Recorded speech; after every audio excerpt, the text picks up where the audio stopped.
Bonjour, je suis Isabelle Boutin. Et je suis Mélanie Dufresne. Cherchez-vous la meilleure façon de promouvoir votre livre? Bienvenue au podcast Entrepreneur, la révolution du livre. Votre dose hebdomadaire de nouvelles et d'inspiration pour votre carrière d'auteur.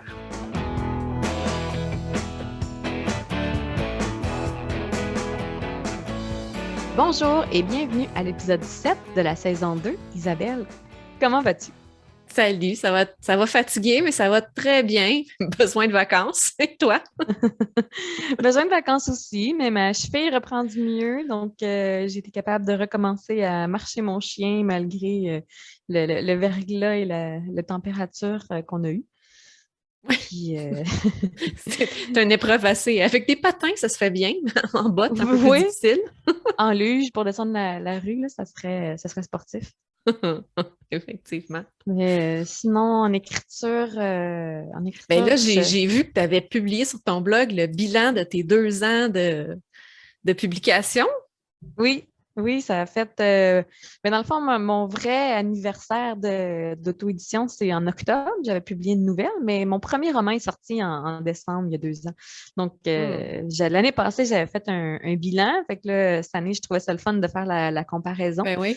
Puis, tu sais, des fois, on a l'impression d'avoir fait du surplace, on a l'impression que ça avance pas, mais d'avoir fait un bilan comme ça en chiffres, c'est là que tu te rends compte que finalement, ça a bougé beaucoup. Puis même si certains efforts j'avais l'impression que c'était des coups de ben non, ça a fonctionné parce que j'ai doublé, c'est pas des gros chiffres, là, mais j'ai doublé mes abonnés sur pas mal toutes mes plateformes, là, que ce soit Facebook, Instagram ou l'infolettre. Donc, c'est ça, on n'est pas dans les milliers, mais quand même, c'est le fun de voir que ça grossit, là, la persévérance va finir par payer. Là. Mm-hmm. Puis c'est ça. Puis de voir que je continue d'écrire, je continue de publier. Puis, oui, parce que là, tu es rendu à 7 romans, puis combien de nouvelles? J'ai perdu le compte. Là. J'ai beaucoup de nouvelles. J'ai une anthologie dans l'univers de The Next Camp qui a 5 nouvelles. J'ai 3 nouvelles gratuites dans l'univers de Windigo. D'une 5e là, que je vais offrir bientôt en bonus là, pour mes abonnés à l'infolette. Mm-hmm. Donc c'est ça. Je pense que j'ai dépassé là, les 600 000 mots en carrière. Là. Donc, quand même. Ouais. Donc, c'est pas rien. C'est ça. Je pense que ça vaut la peine d'être souligné pour être fier de soi. Puis je pense que ça permet de mieux passer les petits moments à vide ou les moments creux où est-ce qu'on a l'impression qu'on fait tout ça pour absolument rien. Là. Que ça fait du bien. Fait que j'invite tout le monde à faire le même exercice. Là, j'ai raté mon coup pour mon 1 an, mais je le ferai pour mon 2 ans en juin prochain. Je vais essayer de me mettre ça à l'agenda. Oui. On s'en reparlera. Ben oui, c'est ça, on veut des chiffres. Moi, j'aime ça, les chiffres. Oui, c'est ça, exact. Ça va être intéressant à faire, à voir, malgré que je ne pourrais pas faire le comparatif 1 an, mais quand même. Oui. De faire le comparatif en 0 en 2, ben, ça donne une idée du chemin parcouru depuis. Oui. Comment ça va en écriture? Je pense que tu étais en mode révision. Oui, moi, je suis en mode révision. Là. J'ai imprimé mon manuscrit, comme j'avais mentionné. Je suis en mode crayon rouge. Et cette semaine, j'ai eu une semaine assez folle et mouvementée. Là, donc, je n'ai pas vraiment avancé du côté de la révision. Mais j'en suis au chapitre 9 sur 31. Oui, c'est ça. Sur 30. Au chapitre 9 sur 30.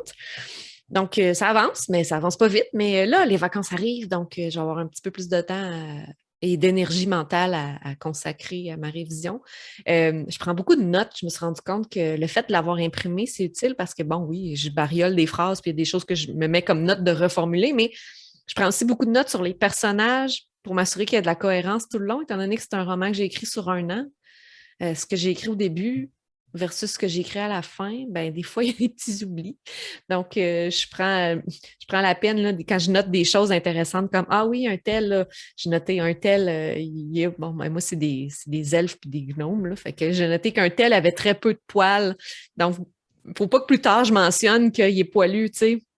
Ce genre de niaiserie-là, la cohérence, que là, je prends le temps de vraiment m'arrêter, aussitôt que j'ai une description physique ou émotionnel sur le caractère d'un des personnages, ben, je prends le temps de l'écrire. Donc, c'est quand même assez long étant donné que c'est pas juste de la relecture pour spotter les fautes puis les phrases moins bien montées, mais c'est vraiment de la relecture plus profondément sur le contenu.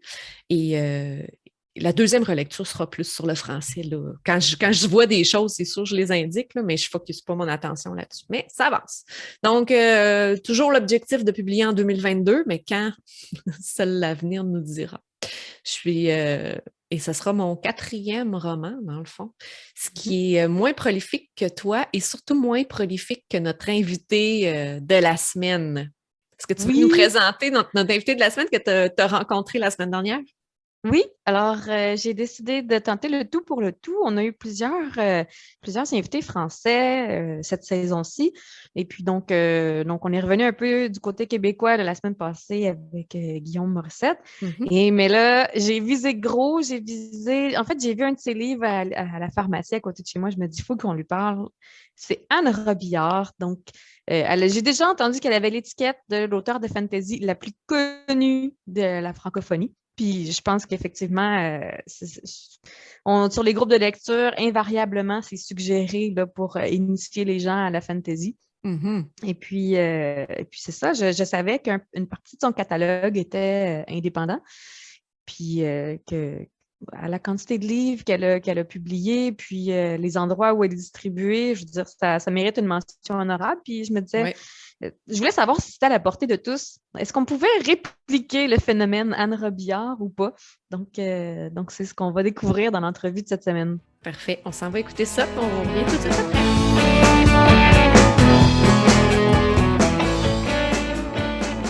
Bonjour Anne Robillard, merci de venir me rejoindre sur le podcast aujourd'hui.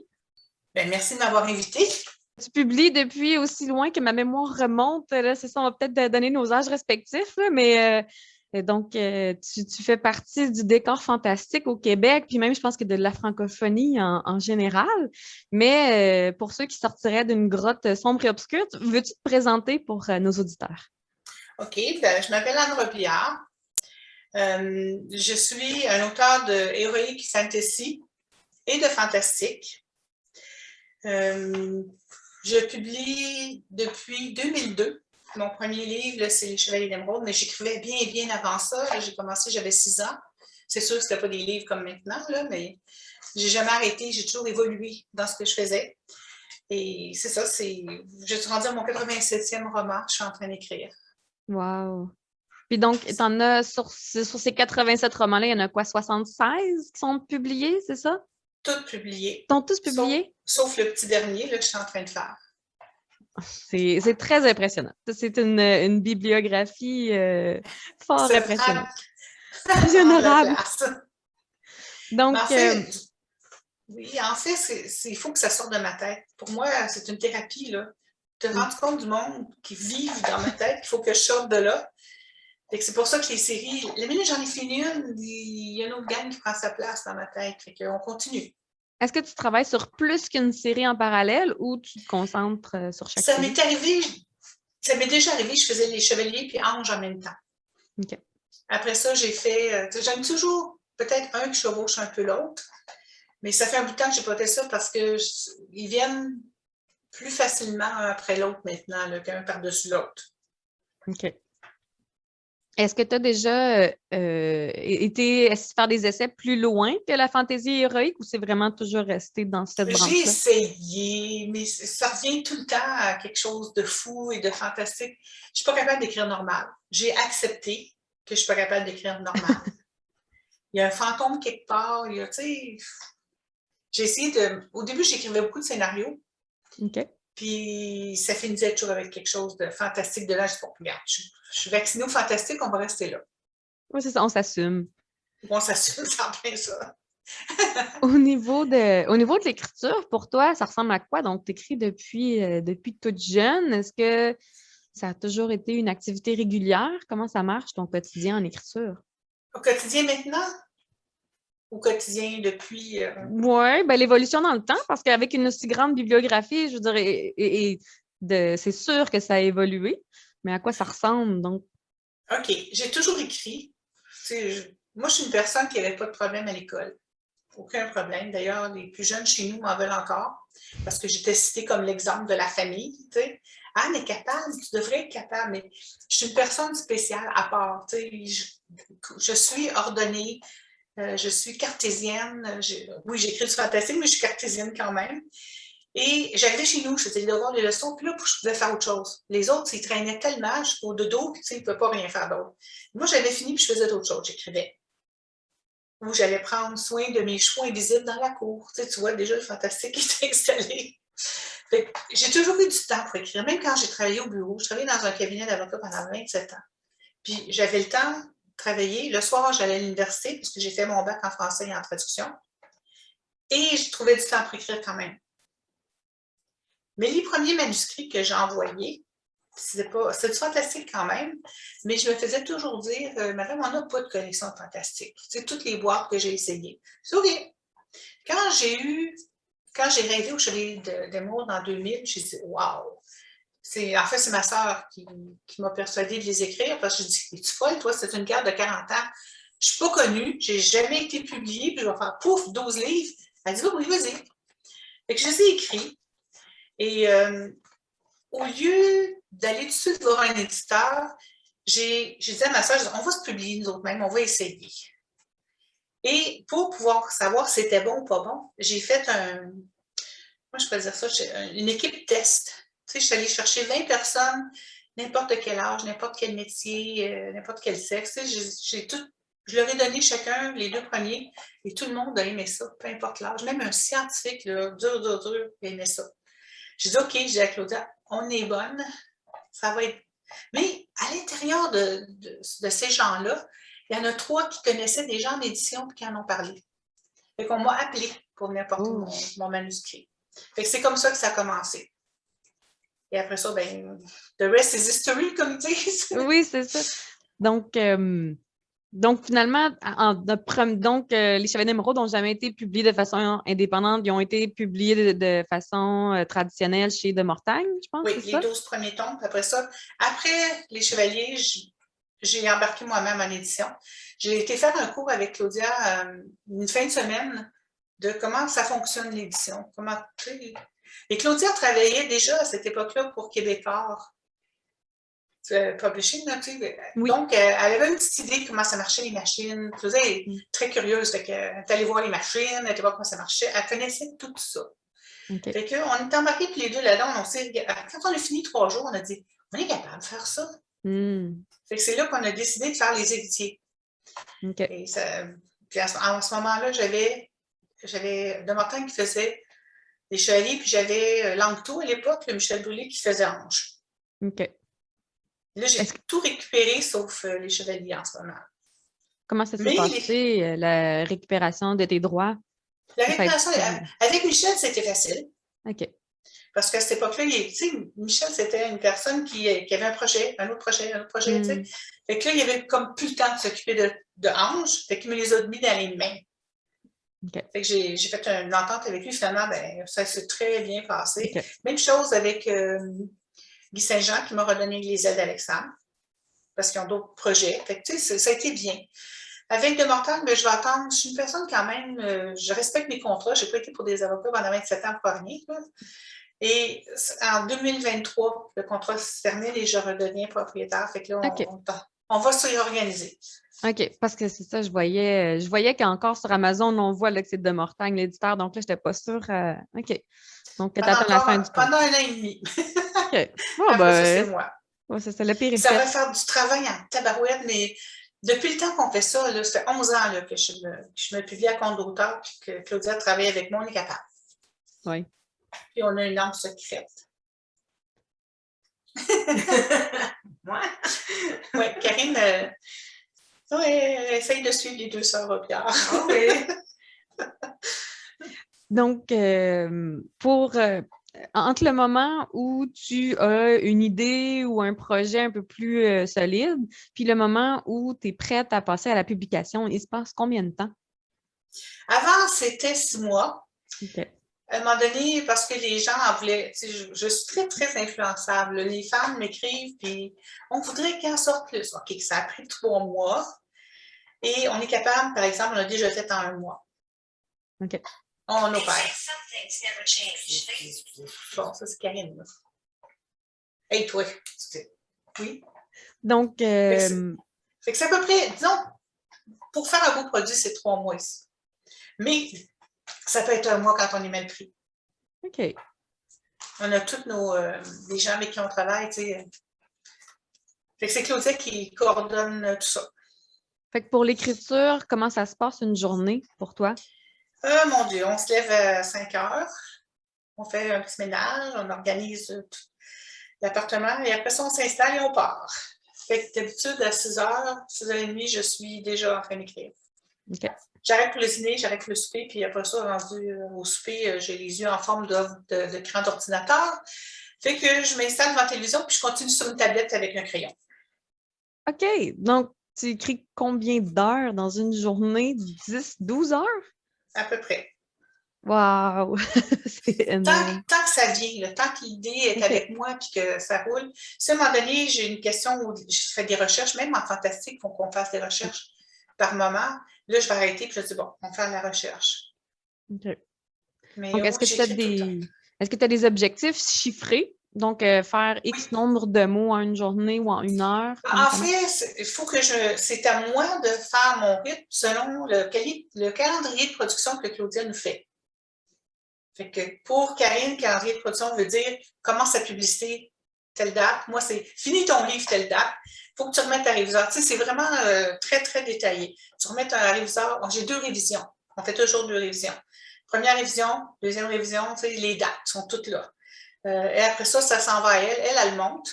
Parce que Claudia, c'est autant que je suis sans dessin en informatique, que Claudia elle a eu le gène. Elle est vraiment hot. Elle monte tout le livre. C'est elle qui s'occupe de l'illustratrice, comment ça s'appelle? L'imprimeur, le distributeur. Okay. C'est elle qui fait tout ça. Là. Okay. Et moi, quand elle commence ça, moi, je suis déjà dans l'autre livre d'après. OK. Donc, tu restes vraiment du côté créatif. Ta sœur s'occupe du côté plus technique, logistique. Oui. Okay. Elle m'explique tout ça. Je fais oui, mais je comprends rien. Des gros points d'interrogation dans les yeux. Mais je lui fais confiance. Oui. C'est ça, c'est la beauté de ce partenariat-là. Oui, puis quand tu es mal pris, c'est sûr qu'elle m'appelle. Oui. Puis donc ça fait partie de ta vie depuis toujours. Tu as été 27 ans dans un métier traditionnel, là, donc 9 à 5. Plus ou moins, parce que tu sais, je suis en propriété intellectuelle. Hein? OK. Fait que c'était quand même un peu plus fou que si j'avais été en corporatif, mettons. OK. Fait que c'était bien le fun. Donc, ça fait qu'on là, mettez 100% à ton activité d'écriture. Oui, 100%. Puis c'est pas, je veux dire, c'est un projet de vie, là. Est-ce que tu as d'autres projets auxquels tu veux te consacrer ou c'est vraiment la voie à laquelle tu te diriges? Mettons que si je trouvais un producteur qui a de l'allure, parce qu'on a eu des contacts avec des gens qui n'avaient pas d'allure, c'est un paquet de requins dans cette industrie. Mais si j'avais un producteur, tu sais, vraiment qui a de l'allure, j'aimerais ça travailler un peu avec eux autres, comme consultant, si tu veux, sur mes séries, puis les mettre à la télé. Ça, avant de mourir, j'aimerais voir mes séries à la télé. Ça serait un gros projet.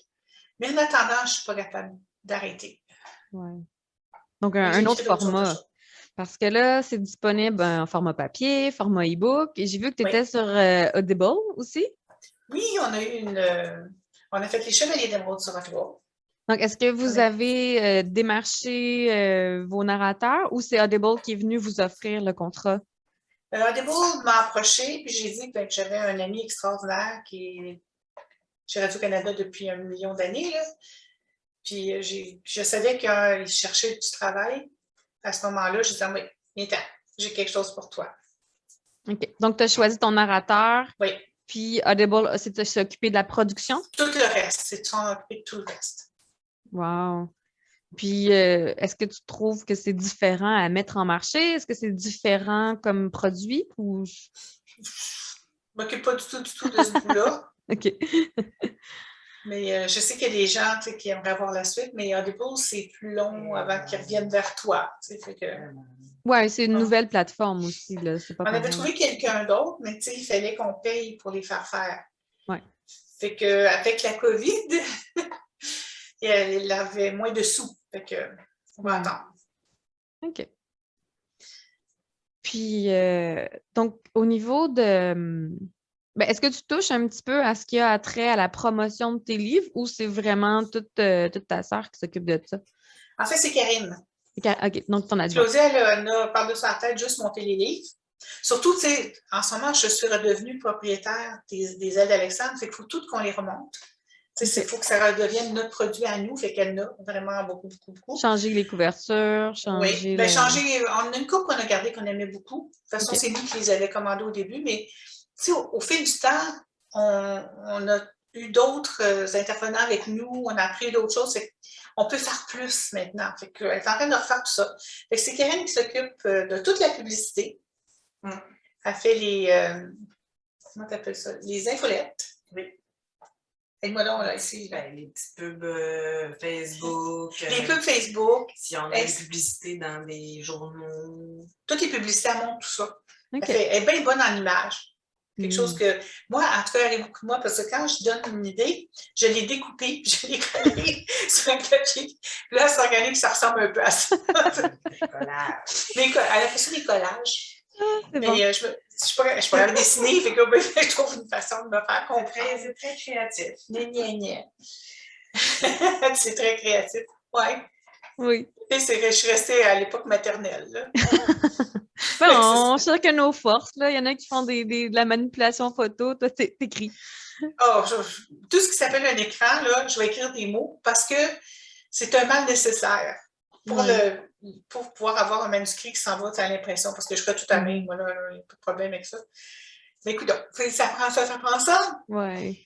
Puis, elle a fait aussi des petites capsules vidéo avec les personnages. J'ai une troupe de comédiens depuis 2005 qui m'accompagnent un peu partout. Fait que pour rendre des choses un peu vivantes et intéressantes, on fait des petites capsules dans chaque livre.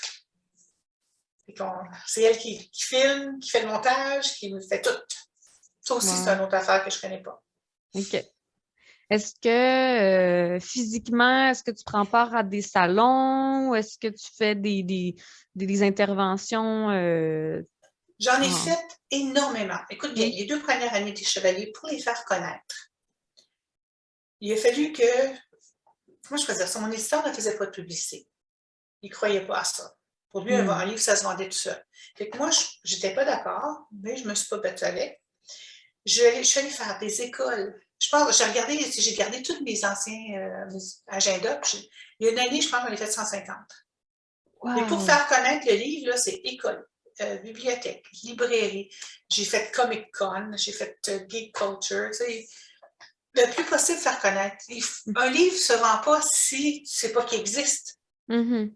Fait que j'avais pas, à ce moment-là, quand j'avais mon éditeur, j'avais pas Karine, j'avais pas Claudia, tu sais, je savais pas comment faire autrement que par moi-même, par ma personne physique qui se présente et qui en parle. Ouais. Au début, la première conférence que j'ai donnée, écoute, j'étais tellement gênée, j'étais tellement cachée dans l'arrière du bureau. Puis après ça, tu aurais dû me voir aller. Je me suis découvert une passion pour rencontrer les gens. Genre Oprah Winfrey, là. J'adore ça. Ça me manque tellement, là, depuis qu'on est confinés, là. Puis j'étais supposée faire le Salon du livre cette année. Enfin, ben non, je me suis fait opérer d'urgence le 12 octobre. Bon. Fait que pas de Salon du livre, je n'étais pas capable. Ça commence à aller bien, là. Non. Mais ça ne m'a pas empêché d'écrire, par contre. Non. Non. À moitié morte, mais j'écris. Il faut que ça sorte, comme tu disais. Ah oui. C'est thérapeutique, je te le dis. Il faut que ces personnages-là sortent de ma tête.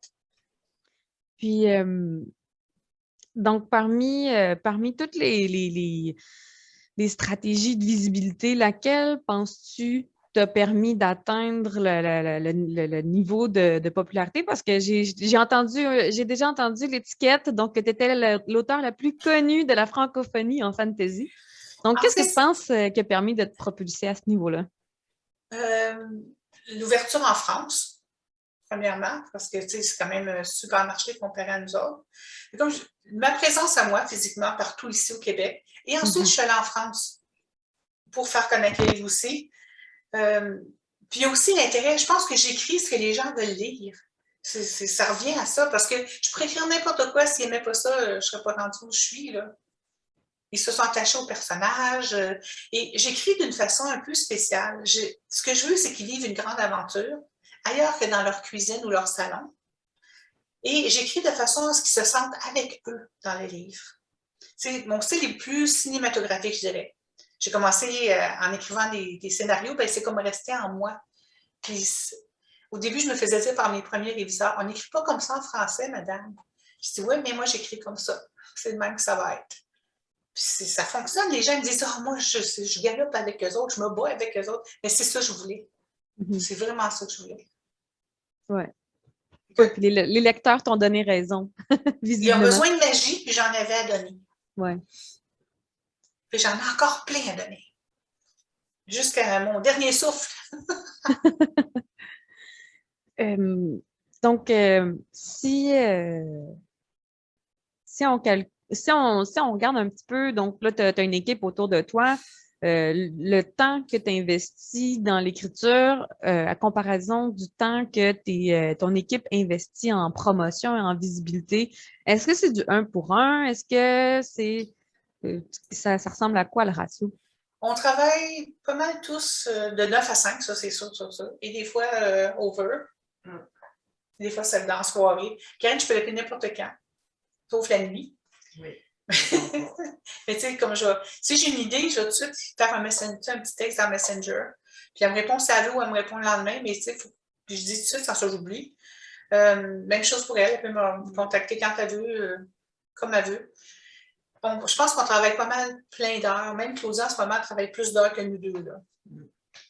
On se donne au complet. Là. On se donne à fond, complètement à fond. Puis on a des livres compagnons à préparer. On avait fait ça au début, puis on ne savait pas comment les gens aimeraient ça. Et écoute, c'est une vraie folie. Donc, c'est des livres parallèles à la série principale, c'est ça? Oui, on appelle ça un beau livre, là, grand livre avec des images en couleur et tout ça, pour leur faire... il y en a qui se sont fait leur propre idée de mon univers, mais il y en a qui n'ont pas. Puis en plus, je me suis dit, si on arrive jusqu'au producteur, ben j'ai un storyboard. Oui. J'ai un aspect, ils peuvent voir tous les châteaux. Ils peuvent voir qu'est-ce que ça a l'air dans du château d'Émeraude. Ils ont une base pour commencer s'ils sont intéressés. Donc ça, est-ce que c'est des images qui ont été commandées à un illustrateur ou comment ça marche? Qui est en France. OK. En fait, j'étais allée dans une tournée en France et à Paris, j'ai fait une émission de télévision sur la création littéraire. On a eu tellement de fun. J'avais plein de petits jeunes. Je pense qu'à cette époque-là, j'avais une troupe en France et une troupe au Québec. J'ai emmené quelques Québécois, on a ramassé les Français et je n'avais suffisamment pour qu'il y ait un chevalier par équipe. Fait que là, on a commencé avec une phrase, puis j'ai dit juste une page parce qu'il faut que je passe par toutes les équipes, puis on a juste 2 heures là, pour faire cette émission-là en France. Et là, en tout cas, je leur ai dit, bon, voici, ils me racontaient, j'ai dit, t'as oublié ce détail-là, tu sais, t'as essayé de leur montrer comment ça fonctionne écrire. On a eu vraiment du fun. À la fin, une petite fille qui vient me voir avec les grands cartons pour mettre des dessins, là. Elle me donne ça, puis elle me dit, vous regarderez ça quand vous aurez un moment. Moi, je suis en tournée, je n'ai pas le temps, je pousse ça dans la valise. J'arrive chez nous, je l'ouvre, je fais « Oh my God! » J'ai fait venir ma sœur, on a épluché les dessins, puis depuis ce temps-là, elle est notre illustratrice. Ah, c'est une belle histoire. Donc, c'est une fan de la série. À la base, c'est une fan de la série. Fun. Puis plus, tu sais, on a commencé avec elle à sortir de l'école, puis là, ben, plus ça va, plus tu vois, elle aussi, son évolution est extraordinaire. Elle nous fait des choses, là, c'est fou, là. Puis pour moi, c'est de la magie, le dessin, parce que comme je te dis, je ne suis vraiment pas dessinée. C'est de la magie. Ça, puis l'informatique aussi. Donc, ces livres compagnons-là, c'est ce qu'on appelle du fan service. Donc, c'est pour faire plaisir à tes fans existants. Oui. Comment ça s'inscrit dans la stratégie promotionnelle? Est-ce que ça aide à faire vendre tes livres ou est-ce que ça aide peut-être juste à ramener certains anciens lecteurs? Ou quel avantage ça t'apporte? Moi, j'appelle ça le bonbon. OK. Tu sais, quand on le met toujours vers la fin de la série. Mettons, là, maintenant, je fais des 7 tomes au lieu des 12 tomes en raison de mon âge, parce que je veux finir mes séries, n'est-ce pas? Fait que là, rendu juste avant le 7e tome, on va faire le livre compagnon et on va le sortir en même temps que le 7e. Ah, okay. La bonne raison que je n'ai pas toujours tout ce qui va. Des fois, j'ai des surprises. Je fais des plans quand je fais des livres, mais des fois, j'ai des belles surprises qui sortent de même et je peux les mettre dans le livre compagnon jusqu'à la dernière minute. OK. Fait que c'est ça, c'est comme notre bonbon ou à la OK. fin d'une série. Puis quel pourcentage de tes lecteurs achètent ce bonus-là? Est-ce que c'est la Peut-être moitié, le ouais, quart? peut-être la moitié, mais OK. c'est vraiment pour les fans qui ont besoin d'avoir le Ouais. visuel. Il y en a OK. d'autres qui n'en veulent pas, puis c'est correct. C'est correct, je le fais pour ceux qui en ont besoin. Mhm. Puis je le fais aussi pour les producteurs. Oui, c'est ça, on prépare le terrain. J'aime ça, c'est stratégique. Je ne voudrais pas être obligée de faire ça à la dernière minute. Bon, mais j'ai 2 semaines de te faire ça. Je me ferais tuer. Donc, si ton équipe devait conserver vraiment juste une méthode de visibilité, donc on s'entend que tu as établi ta carrière sur le long terme, mais s'il devait rester une seule stratégie pour continuer de faire vivre les nouvelles séries, les nouveaux livres, les nouvelles sorties, Et qu'est-ce que boy!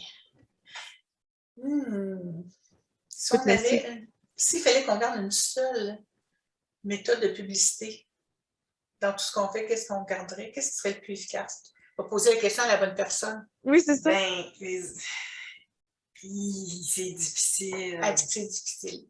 C'est très difficile parce que Facebook, maintenant, c'est tellement rendu fou. Je sais pas, entre la publicité Facebook et l'infolettre, là, j'hésite. Un ou l'autre. Ouais. Mais le meilleur moyen, je pense, c'est Facebook. Facebook. Donc, la Mais pub payante, l'animation des réseaux sociaux. Oui, bien, les réseaux sociaux se débrouillent bien. Parce que Infolette puis Facebook, c'est quand même, je pense, des clientèles différentes. Ouais, Que, Ça serait dur de prendre juste ça. ouais. c'est bon. C'est tout ça mélangé. Oui, bien souvent, c'est ça, c'est un amalgame de choses puis qui sont bâties au fil du temps l'un sur l'autre et ça finit tout ça être très, très imbriqué. Oui. C'est en plein ça. Si on Puis y l'autre va, petit bout, ben, c'est moi physiquement, mais moi physiquement en ce moment, depuis 3 ans, là, c'est pas bien drôle. ouais. J'ai hâte que ça reprenne. J'ai hâte qu'on soit normaux. Ouais, je pense qu'il y a une la portion extravertie des auteurs ont tous regretté là, la perte des salons. Je Moi, comprends. personnellement, j'ai commencé à publier en décembre 2019, donc 2 mois plus tard, on tombait en confinement. Oh, Donc, pauvre toi! Au j'ai moins, moi, je l'ai jamais. fait un bout avant. Oui, c'est ça. Donc, ça va s'en venir. Un jour, je vais avoir ma première, là, mais je pense C'est que c'est ça. tellement hot. Tu établis tellement un lien dans le salon personnel. J'ai besoin de regarder mes lecteurs dans les yeux. Tu sais, ailleurs que sur un écran, là, mais tu sais, vraiment en personne, puis d'entendre qu'est-ce qu'ils ont à me dire. Des fois, c'est pas le fun. Des fois, c'est le fun. Des fois, tu te dis, oups, c'est vrai que j'ai oublié de parler de ça. Puis moi, je me prends des notes là, dans le salon, là, tout le long. Qu'est-ce que. Bon, ça, ils n'ont pas compris, on va le réexpliquer dans le livre d'après. C'est le fun de faire des séries pour ça, parce que tu peux revenir un peu en arrière, puis réexpliquer. Puis des fois, ben, ils n'ont juste pas compris tout court. Fait que le temps que j'explique de vive voix, ils sont contents après. C'est pas plus grave que ça. J'ai toutes sortes de choses qui me sont arrivées. Là, tu vas voir ça, tu vas aimer ça, les salons. Même les affaires étranges qui peuvent t'arriver. Et on en a eu. J'en doute pas. Si on y va du côté un peu plus technique, donc tu as une compagnie incorporée qui chapeaute ton activité d'écriture. Est-ce que c'était vraiment juste fiscal, légal pour aux fins de l'info ou il y avait un avantage? C'est Brian Perrault qui m'a fait incorporer ma compagnie. Ah oui? Il m'a dit, tu vois ça, fille, on a quasiment parti en même temps. Je pense que je suis 3 mois avant lui. Quelque chose comme ça, là, on était en même temps. Et les premiers salons où j'allais, je n'avais pas de chevalier, je n'avais rien, j'étais seule avec une personne. Ça, c'était ma mère ou ma soeur ou une amie, mais je n'étais pas complètement seule. Mais tu sais, tu te ramasses à Sept-Îles, Bécomo, ton seul rapport, ben, c'est les autres auteurs. Fait qu'on s'est beaucoup parlé, on est devenus des amis. Puis il m'a donné beaucoup, beaucoup de bons conseils. C'est lui qui m'a fait incorporer la compagnie. Et mes comptables étaient super d'accord. Pour les. Moi, on ne m'a pas ça non plus, la comptabilité, là. C'est pas mon bague. Bon. J'ai des comptables, puis je fais oui. Tu sais, je leur fais confiance parce que j'ai fait confiance à des comptables pas fins au début, mais après ça, là, j'en ai des bons. Là. Fait que c'est ça. Fait que ça vraiment, ça m'apporte quelque chose. Mais pour la distribution, parce que moi, honnêtement, ce qui m'épate, c'est que tu es une auteure indépendante et tu es distribuée donc dans les pharmacies. Je veux dire, au coin de la rue chez moi, je peux trouver au moins un de tes titres. Donc, OK. Ça, comment on c'est fait? une autre petite histoire. OK, je ne dis pas que ça va arriver la même chose à tout le monde, là. Non, non. C'est sûr que le joueur le plus important là-dedans, c'est le distributeur. Si tu n'as pas le distributeur, ton livre n'ira pas nulle part. Et quand j'étais avec De Mortagne, celle qui représentait De Mortagne pour aller faire les conférences chez Prologue avait peur de parler en public. T'sais, moi, ça n'a jamais été un gros problème de parler en public. Fait qu'elle m'a emmenée pour parler des chevaliers. Quand je suis arrivée chez Prologue, la propriétaire à l'époque, parce que ça a été vendu après ça à Renaud-Bré, la propriétaire à l'époque, elle venait travailler avec son chien. Et moi, complètement maniaque finie de chien. Là. Fait que la première fois qu'elle m'a vue, j'étais à terre, dans la réception, en train de gratter la bédaine de son chien et avoir vraiment du bon temps avec le pitou. On a eu bien ça. C'est comme ça qu'elle m'a vue la première fois. On est devenus des amis instantanés. Okay. Fait que la raison pour laquelle elle m'a gardée, même si j'étais plus avec un éditeur, c'est parce qu'on était des amis. Puis après ça, ben, ceux qui ont acheté m'ont gardé parce que je vends beaucoup. Il y a toutes sortes de raisons, là, mais... Oui. OK. Mais donc, c'est pas facile. Ça, je sais que c'est pas facile. J'ai été chanceuse grâce à un chien. On va ajouter ta personnalité là-dedans. Là. Oui, on va te donner un peu de mérite. Un peu extraterrestre, mais je me débrouille. C'est bon. Donc, si un jeune auteur voudrait suivre tes traces, lesquelles? Avec éditeur ou sans éditeur? Ben, commençons avec éditeur, puis après ça, on ira dans l'autre plan B. OK. Dans le cas avec un éditeur, ben, il faut vraiment y croire pour y faire croire l'éditeur.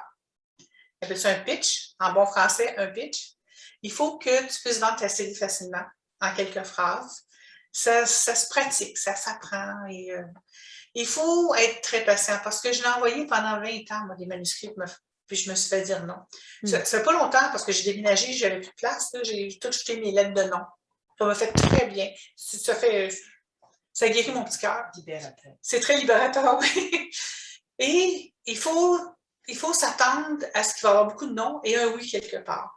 Mais si la personne est un petit peu trop sensible, je suggère de trouver un autre métier là, parce que c'est difficile de se faire dire non tout le temps. Oui. Ça, c'est avec l'éditeur. Évidemment.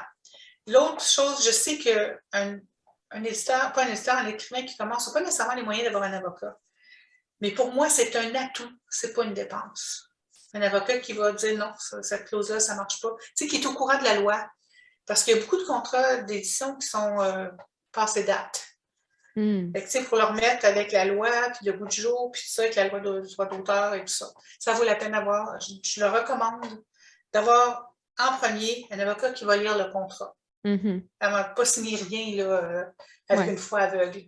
Oui, parce que c'était traditionnel avant de signer les droits à vie. Oui, mais c'est ça, 50 ans jusqu'après ta mort, là. J'ai dit non.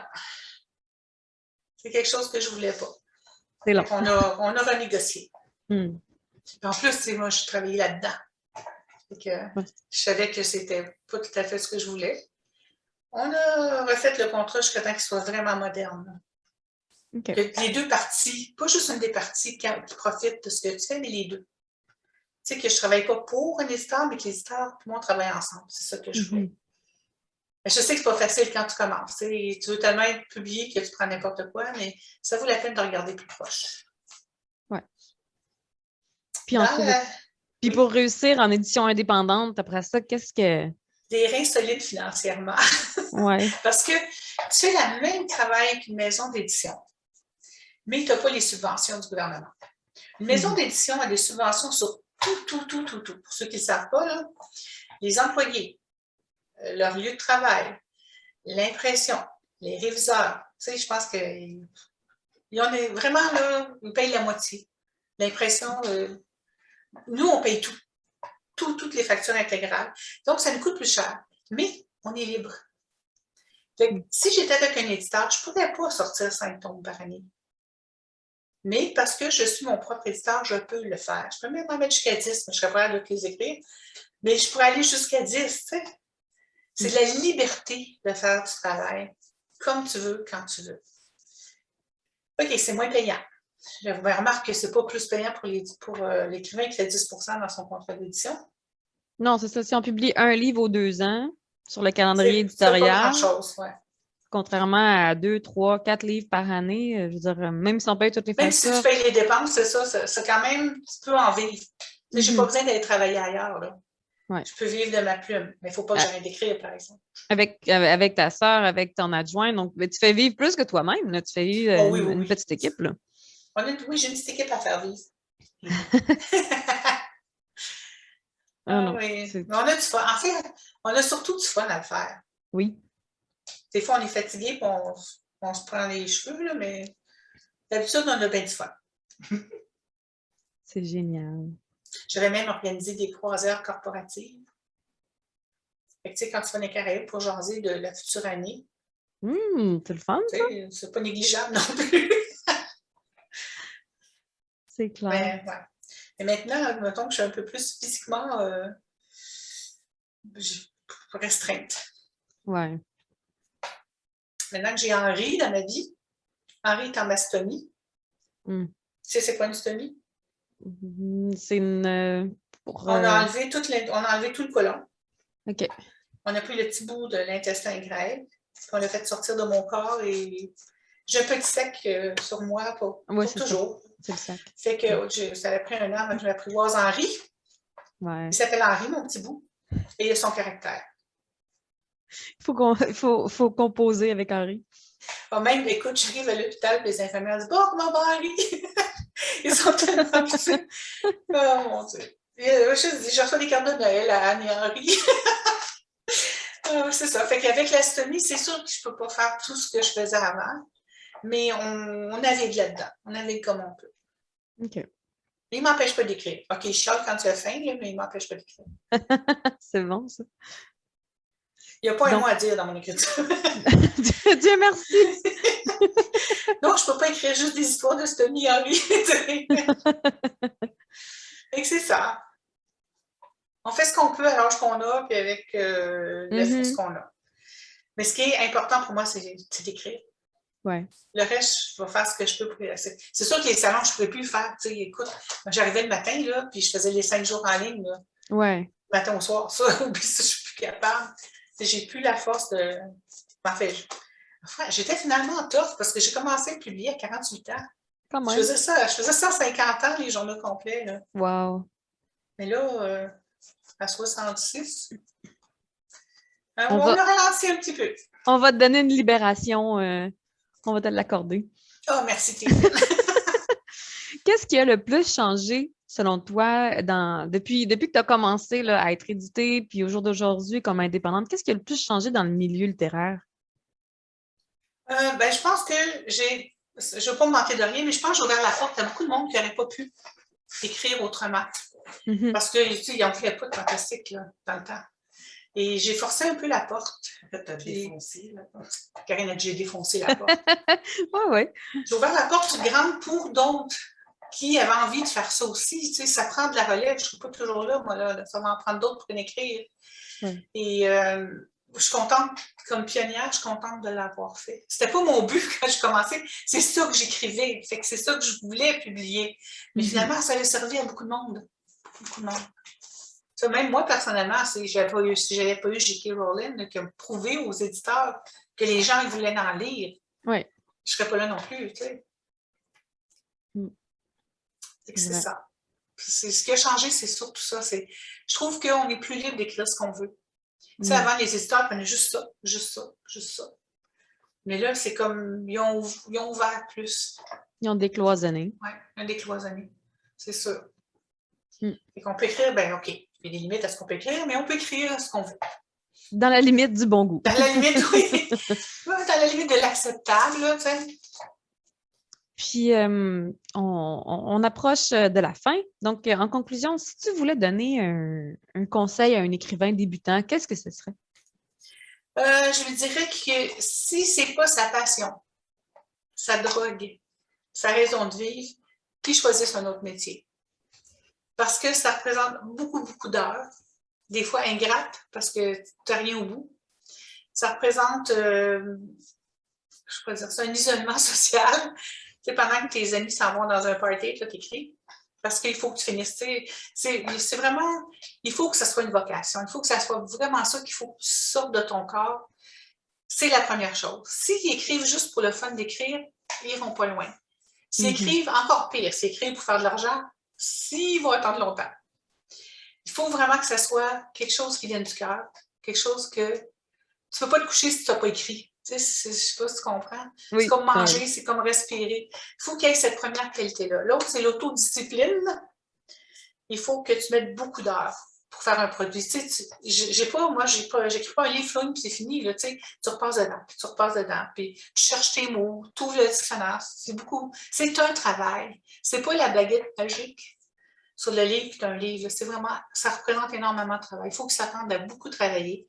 Je lui dirais, tu ne peux pas non plus prendre juste ce que tu as appris au secondaire comme français pour écrire. Il faut que tu ailles un petit peu plus loin. Il faut que tu pousses plus loin.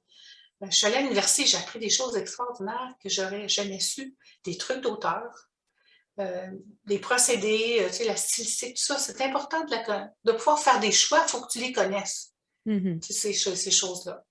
Et j'en ai mangé du français. J'aurais aimé ça dans ma vie, pouvoir avoir le temps de faire la même chose avec l'anglais, mais je ne pouvais pas. J'aurais écrit dans les deux langues, pas de problème. Oui. Parce que l'anglais n'est pas comme le français, plus coloré. Ouais. C'est pas les mêmes structures, c'est pas la même façon de structurer sa pensée non plus. Non, le français, c'est plus scientifique, puis je dirais que l'anglais est plus poétique. Puis en anglais, tu peux composer, tu peux créer des mots en français. Oublie ça. Va te faire ramasser par l'Académie. Oui, c'est vrai. Hein? Ouais. On a juste à penser à Alice au Pays des Merveilles, là, qui avait inventé l'auteur avait inventé, Carol Lewis avait inventé tout plein de mots. Oui, bien lui, il pouvait en anglais, là.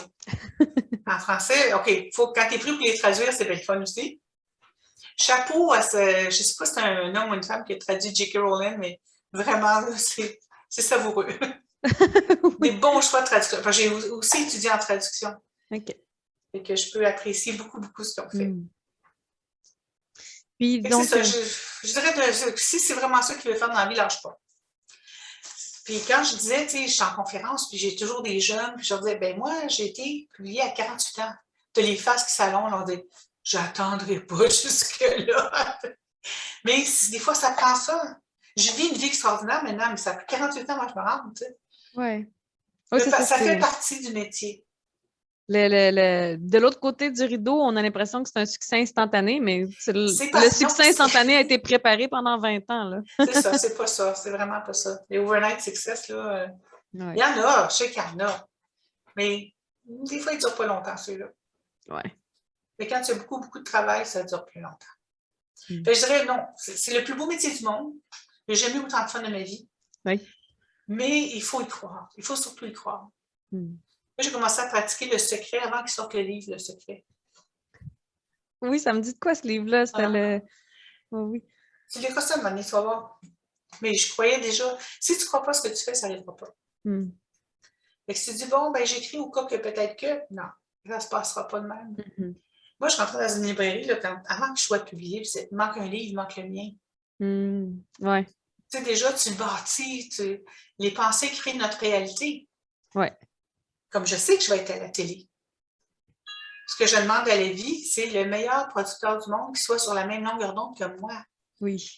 Ce que j'ai rencontré jusqu'à présent, c'est des gens qui veulent prendre la série et faire ce qu'ils veulent avec. Non. Je me suis battue, j'ai travaillé fort pour cette série-là. Je voudrais quelqu'un qui va prendre la série et qui va la mettre extraordinaire à l'écran, mais qui ne la changera pas. Tu sais, qui ne changera pas mes personnages, qui ne changera pas ce qui se passe, mais qui va la faire sortir en relief encore plus à la télé. C'est ça que je cherche. Ouais. Pas encore trouvé. Pas encore trouvé. Je te le mais souhaite. Je ne suis pas désespérée. Je te le souhaite de tout cœur. Donc, où est-ce qu'on peut te trouver en ligne pour nos auditeurs? Donc, site web. Attends, je l'ai écrit parce que tu sais que moi, je ne fais pas ça par cœur comme eux autres. Là. En ligne. Anne, avec ça, c'est pas souligné, un tiret, revière.com. Ça, c'est le site Internet. On a une boutique en ligne aussi qui s'appelle parandard.com. Parandard est il y a une refonte de ton site. Ah, je suis en refonte de site qu'on Donc, vient de on dire. mettra Ouais, les ta bonnes grand-mère informations dans n'existera les... plus, C'est marqué site web, mais en refonte en ce moment. C'est bon. Là, c'est Le problème, en fait, qu'il y a eu, c'est qu'on avait fait des onglets par série, mais là, on est rendu à 12 séries, puis ça ne marchait plus, puis ça ne rentrait plus. Fait que, il a fallu qu'ils refassent tout ça avec une autre formule pour tout rentrer. Oui. C'est un beau Mais ça problème. Un site anne-robière.com. Oui, OK. ça va être ça à un moment donné. Ça se peut qu'il arrive sur le site en construction. Là. Qu'est-ce qu'on a à part ça? Là, on a la page Instagram, la page Facebook Anne Robière officielle. Ouais. Il y en a des pages Anne Robière, c'est fou, là. Mais c'est officiel. OK. On est là, puis on présente toutes sortes d'affaires. Parandor.com, ils ne peuvent pas y aller? Oui. OK. Mais Admettons ça que va. tu restes à Saint-Clinclin, loin, là, puis qu'il n'y a pas de librairie, bien, Parandor.com est toujours disponible. Ils peuvent Il y a des l'écrire. dédicaces aussi. Puis on a même, en France, ils sont comme un petit peu en retard sur nous. Fait qu'on a beaucoup de Français qui les commandent ici aussi. Ah oui. Ils ne peuvent pas attendre. Fait que... Qu'est-ce qu'on a? On est partout. Ben, c'est ça. C'est ça. On est partout. Non, mais le site, anne-robière.com, Facebook. Bientôt, c'est quand qu'il va être prêt ici? Je te dirais, pour être sûr, mi-janvier. Mi-janvier, le site va être refait autrement et plus accessible qu'il était. Ça n'avait plus d'allure, là. Se retrouver. Il y avait tellement d'affaires, là, on ne peut pas se retrouver. Fait que là, ils vont simplifier ça. Je ne sais pas comment. C'est Claudia et Karine qui ont fait ça. Mais je vais aller jouer dedans quand tu vas être prêt. Ils ne veulent jamais que je joue dans les affaires informatiques. On ne sait pas pourquoi. Non, ils ne veulent pas que je me mette. Ils ne m'ont jamais donné l'accès à quoi que ce soit. Non, tu veux pas. Tu veux pas. Parce que je fais souvent « oups ». Ils ne veulent pas que je fasse ça dans le site. Non. Fait que ça fait qu'il y a le site, il y a la boutique en ligne. Le Facebook aussi, on a beaucoup de monde sur le Facebook, c'est le fun. Puis, tu sais, de temps en temps, je vais faire mon tour, on fait des lives. J'ai appris ce que c'était un live. Mais sauf que je trouve que les questions viennent trop vite, là. Tu ne peux pas répondre à tout le monde, tu sais. C'est flou. Ouais. Et que j'ai Karine qui est avec moi qui en relève au fur et à mesure que j'ai passé par-dessus, pour que je réponds. On se débrouille. J'aime ça. C'est vraiment... J'ai fait des zooms, mais tu sais, tu ne peux pas mettre tout le monde. Non. Tu sais, tu aurais juste des petites faces carrées partout. C'est ça. C'est le fun de faire ça aussi, mais j'aime mieux le présentiel. Définitivement. J'ai hâte de voir mes fans. J'ai tellement hâte. Bientôt, on se croise tous les doigts. Si je peux, à chaque fois qu'il y a quelque chose qui arrive, c'est pouf, il me faut opérer. Là, je suis allée, là, je viens de parler à mon corps. Là. Fait que je veux vraiment y aller. Il y a Québec, je pense, qui s'en vient. Outaouais, Québec. Oui, on se croise les doigts avec toi. Oui, les doigts, les orteils, tout. Je te remercie vraiment beaucoup d'avoir pris du temps pour moi et pour nos auditeurs aujourd'hui. Mais ça me fait plaisir. Écoute, je suis tellement contente de parler à quelqu'un. Oui! Puis on va te souhaiter un producteur, un cinéaste. Je l'ai commandé dans l'univers. Oui, c'est ça. On va te souhaiter une livraison rapide. C'est sûr que si ça arrive, là, je l'annonce sur les réseaux sociaux. Ça s'en vient, yeah! J'ai tellement hâte de voir Walland en chair et en os, là, tu peux pas savoir. Ça, c'est la même chose que quand ils ont fait Le Seigneur des Anneaux. Oui. Moi, je lis ça depuis que j'ai 17 ans en anglais, là, par exemple. Aragorn, là, c'était mon personnage. Jusqu'à temps que je le vois sur l'écran. J'imagine un peu comment les fans vont sentir quand ils vont voir Walland. Excellent. Fait que merci beaucoup, beaucoup. Ça me fait du bien. Tu es en train de m'énergiser pour continuer. Oui, tant mieux. Puis toi aussi, là, lâche pas, hein? Yes. Petit auteur de COVID. Oui, c'est ça. Je vais faire mes débuts comme un bal de débutante. Là. Je vais faire mon premier salon. Mais tu vas tellement aimer ça. Moi, je me suis fait dire avant mon premier salon, tu vas tellement haïr ça. Les femmes sont après toi, les autres auteurs, t'es jalouse. C'est tellement pas vrai. Non. Je suis arrivée là, je suis tellement nerveuse que j'ai vomi. Oh j'avais peur de. Tu sais, la personne qui m'a dit ça, là, puis là, quand j'ai fini ma journée, je disais, ben folle, elle. C'était le fun! Tu sais, j'ai parlé avec d'autres auteurs, j'ai appris plein de choses. Les fans, qu'est-ce qu'ils vont me dire, tu sais, ça n'a rien à voir. Fait que moi, je te dis, contraire de elle, tu vas avoir du fun. Tu vas même créer des liens. Tu vas trouver des gens extraordinaires parmi ces gens-là qui vont travailler avec toi. Ça m'est arrivé. Mais c'est vraiment le fun. C'est vraiment une des jamais sur qui on tombe. Oui, on ne sait jamais sur qui on tombe. Des fois, ça peut changer ta vie. On se Ouais, fait des j'aime amis partout. C'est le plus beau métier du monde, OK? Oui. Lâche pas. Ben, merci encore. Merci à toi.